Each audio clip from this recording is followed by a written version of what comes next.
meus queridos alunos de primeiro ano. Estamos de volta com nossas aulas de matemática e hoje vamos estudar a função afim e suas representações, tá? Bom, essa função é uma das mais vistas, é uma das que mais cai, tanto no Enem como nos demais vestibulares, certo? Porque ela apresenta um comportamento linear que é aplicado em vários fenômenos do nosso cotidiano, tá? Então, vamos lá para a definição de função afim. Toda função f de R em R, definida por f de x, é igual a x mais b, com a e b reais e a diferente de zero. É denominada função do primeiro grau ou função afim. Certo? O que é que quer dizer essa definição? Que o meu domínio e a minha imagem são reais, certo? Ou seja, o meu valor de x e meu valor de y, que agora, em vez do y, nós vamos chamar de f de x, certo? É que os dois são números reais, tá? E a representação de uma função afim é essa daqui. Sempre vai ser essa, tá? ax mais b. O valor que vai acompanhar x, a gente chama ele de coeficiente angular, certo? O termo independente, a gente chama ele de coeficiente linear, certo? Que é o valor de b. Aqui eu trago dois exemplos de função afim para a gente identificar, certo? Quem é o coeficiente angular e quem é o coeficiente linear. Bom, o coeficiente angular, como eu falei, é o valor que acompanha x. Então, nesse caso, o coeficiente angular dessa função afim ou função do primeiro grau é 2. E o coeficiente linear é 6, certo? Que é sempre o valor que vai estar sozinho. Nessa outra aqui, ó, nessa outra função afim, quem é o coeficiente angular? É menos 3. E o coeficiente linear é 8, certo? Agora, vamos analisar o gráfico de uma função afim. Ele pode ser decrescente ou crescente, certo? Quando que ele é crescente? Ele é crescente quando o coeficiente angular for positivo, ou seja, maior do que zero, certo? Então, quando o meu A for maior do que zero. Nesse caso aqui, ó, é 2. 2 é positivo. Então, vai ser uma função crescente. Então, ela vai passar, o gráfico dessa função vai passar mais ou menos aqui, certo? Ela é crescente. Já aqui, ó, menos 2x mais 1. Nesse caso, o meu coeficiente angular é negativo.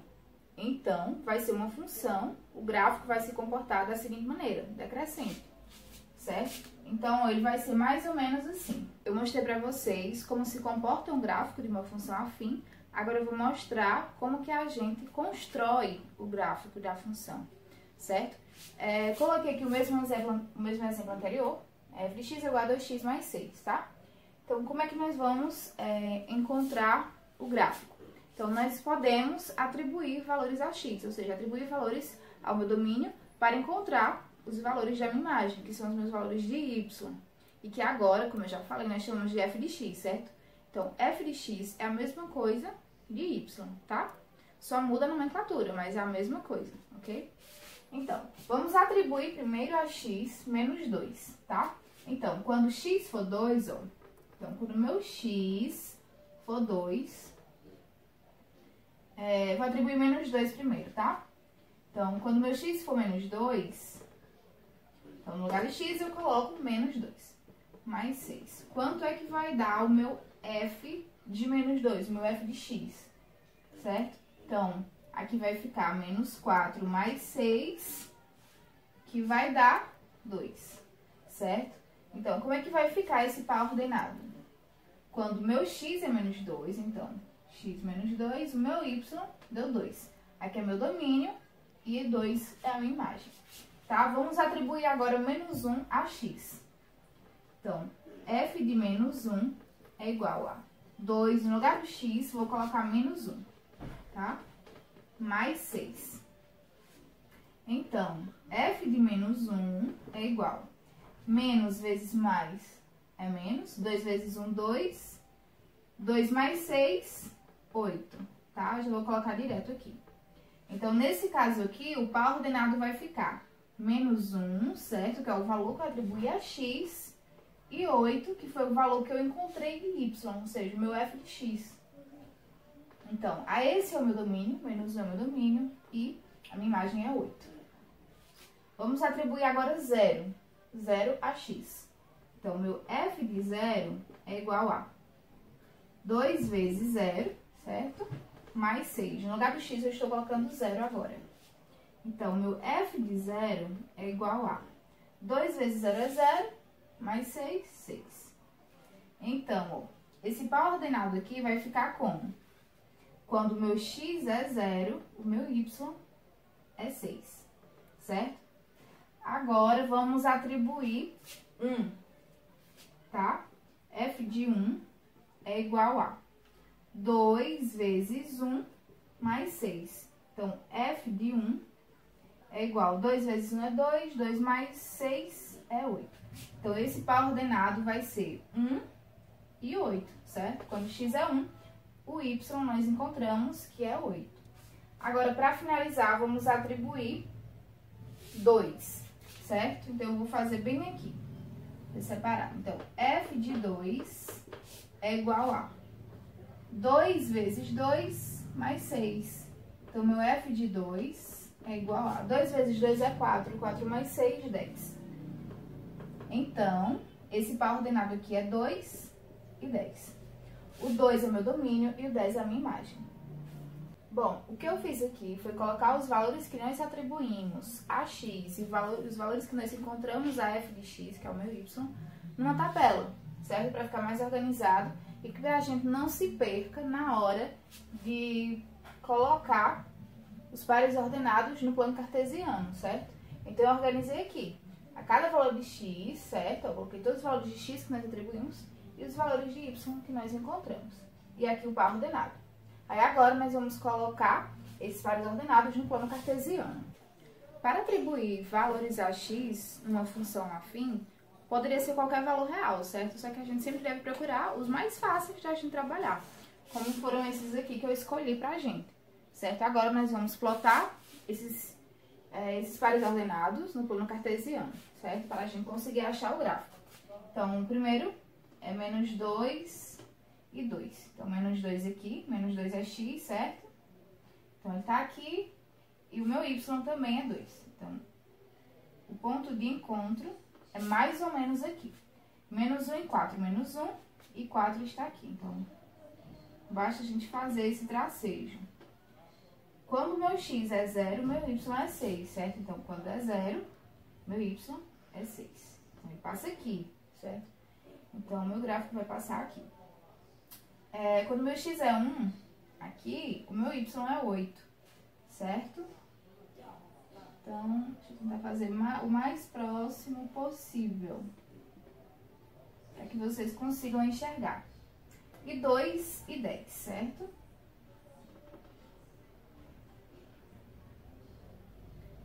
Bom. Então, aqui basta a gente ligar esses pontos, certo? Porém, vamos fazer mais uma coisinha aqui.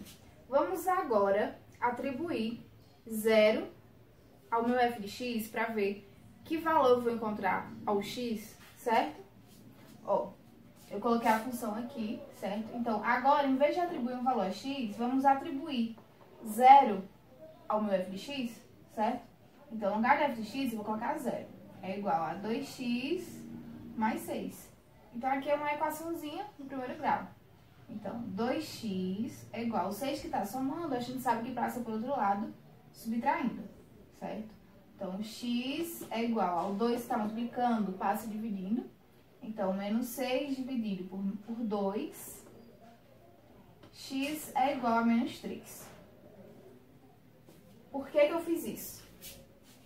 Porque existe mais um detalhe de função no primeiro grau, que é a raiz da função. O que é a raiz da função? É o valor que o meu gráfico toca o eixo de x. É o valor que ele toca as abscissas, certo? X é abscissas, y as ordenadas, ok? Então, quando eu atribuo 0 ao meu f de x, ao meu y, eu encontro um valor determinado para x. E é esse valor, como eu falei, que o gráfico vai cortar em x. Então, quando o meu y é 0, o meu x é menos 3. Então, o gráfico também passa aqui. Agora sim, eu vou fazer o gráfico, certo? Ele vai ficar, não vai ficar bem retinho, gente, mas ele vai ficar mais ou menos assim, certo? Passando por todos os pontos. E é uma função crescente, certo? Porque o meu coeficiente angular é positivo, é maior do que zero. Bom, no exemplo anterior, eu atribuí 5 valores para x na função afim, né? E encontramos o gráfico. Porém, não precisamos de 5 pontos, basta apenas termos 2, certo? Então, com 2 pontos, nós conseguimos sim construir um gráfico de função afim ou função do primeiro grau. Eu trouxe aqui esse exemplo. F de x é igual a menos x mais 5, certo? Então, se a gente atribuir, então vamos atribuir primeiro 0 a x, certo? No lugar de x, vamos colocar 0. Então, f de 0 é igual a menos, no lugar do x, 0, mais 5. Então, o meu f de 0 é igual a 5, certo? E agora, em vez de a gente atribuir 0 a x, vamos atribuir 0 a f de x, ao meu y, certo? Então, vamos fazer f de x é igual a menos x mais 5. Então, no lugar daqui, eu vou colocar 0, tá? 0 é igual a menos x mais 5. Então, eu vou repetir o menos x. O 5 que está somando passa para o outro lado, subtraindo. Então, x é igual a... Como os dois lados estão negativos, eu preciso deixar o meu x, a minha incógnita, positiva. Então, eu multiplico por menos 1, ambos os lados, certo? Então, x é igual a 5, ok? Então, como é que ficou aqui esse par ordenado? 0 e 5. E esse daqui ficou 5 e 0. Agora, vamos plotar no gráfico esses dois pontos. Vamos plotar no plano cartesiano. Perdão. Certo? Então, vamos lá. Quando x é 0, meu y é 5. Quando o meu x é 5, o meu y é 0. Então, aqui. Então, esse gráfico, como ele é negativo, certo? O valor de A é negativo, então ele é decrescente. Então, o gráfico vai passar mais ou menos aqui, certo? E o que é que nós podemos analisar vendo esse gráfico? Bom, lembrando que eu falei anteriormente, quando um valor toca o eixo de x, nós chamamos ele de raiz da equação, raiz da função, certo? Então, nesse caso aqui, a raiz da função é desse ponto aqui, certo?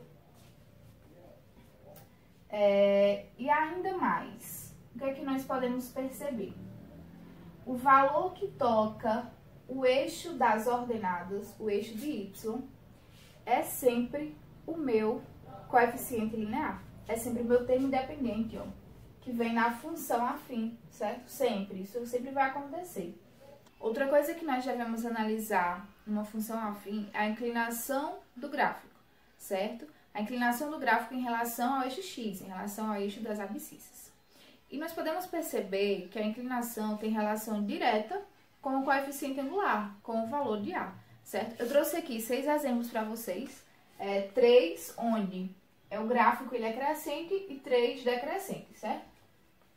Nesses 3 exemplos, ó, todos os meus valores do meu coeficiente angular são positivos, são maiores do que 0, então ela é crescente, certo? O que é que nós podemos perceber?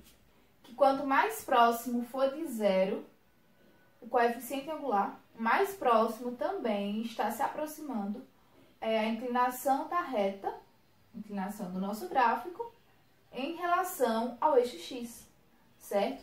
E quanto mais distante, quanto mais ele vai crescendo, o meu coeficiente angular, mais a inclinação da reta se aproxima do ângulo reto, do ângulo de 90 graus. Como a gente pode perceber aqui, ó, o 1, ele já é um pouco perto de 90 graus, a inclinação da reta. E aqui a gente consegue perceber ainda mais.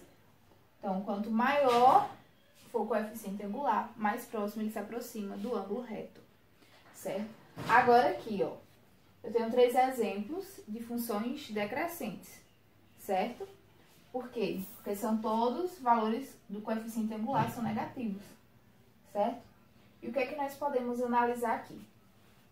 Quanto mais próximo de zero for o meu coeficiente angular, certo? Mais próximo a inclinação da reta em relação ao eixo x, em relação ao eixo das abscissas, se aproxima de 180 graus, certo? Ó, como a gente pode perceber aqui, ó. Dentre esses três, o mais próximo de zero é menos 0,5. Então, a gente pode perceber, ó, que a inclinação da reta já é bem próxima de 180 graus, certo?